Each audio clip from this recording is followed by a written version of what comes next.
Hello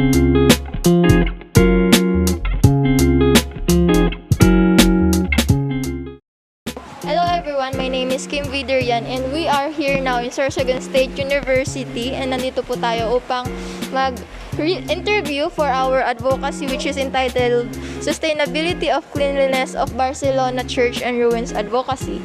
So ngayon nandito tayo with So ako po si Jen Jeffrey Mendoza po, first year student po, taking up Bachelor of Culture and Arts Education po. Kuya Clyde. Anong course nyo po at anong year? BSTM 1F po. Amalia Dumanais. What course and what year? From BSTM 3B. Okay. So nakapunta ka na po, Sir Chef, sa Barcelona Church? Yes po. Opo. Yes, nakapunta. Okay. So ano pong pwede mo masabi about the destination itself?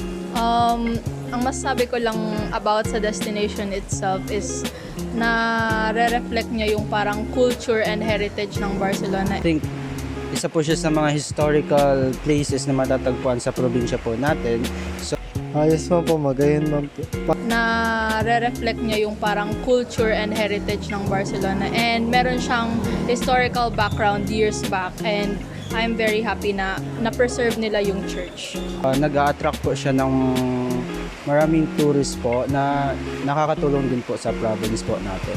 Yes po. So bilang student, ano po yung pwedeng possibility na magawa mo para mapanatili ang kaayusan at kagandahan sa isang destination na ito?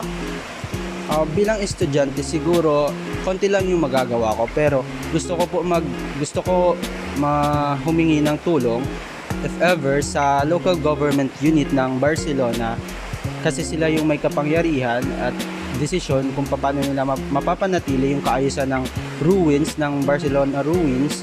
Okay man po, wala man po masyado. Siguro po dagdagan pa po sa food courts. Okay, food court doon. I would suggest na to maintain especially yung cleanliness ng place since very important yon to preserve a destination is like sana magkaroon sila ng mga designated trash bins since para madaling makita ng mga tao yon and at the same time when they have their trash they can throw it to the designated places and hindi siya magkakalat-kalat sa lugar. Okay. And marami din po mga legal basis na in-implement para ma-preserve ang mga cultural heritage po like yung Barcelona ruins na po tapos Barcelona Church po. Okay, thank you so much. Thank you so much.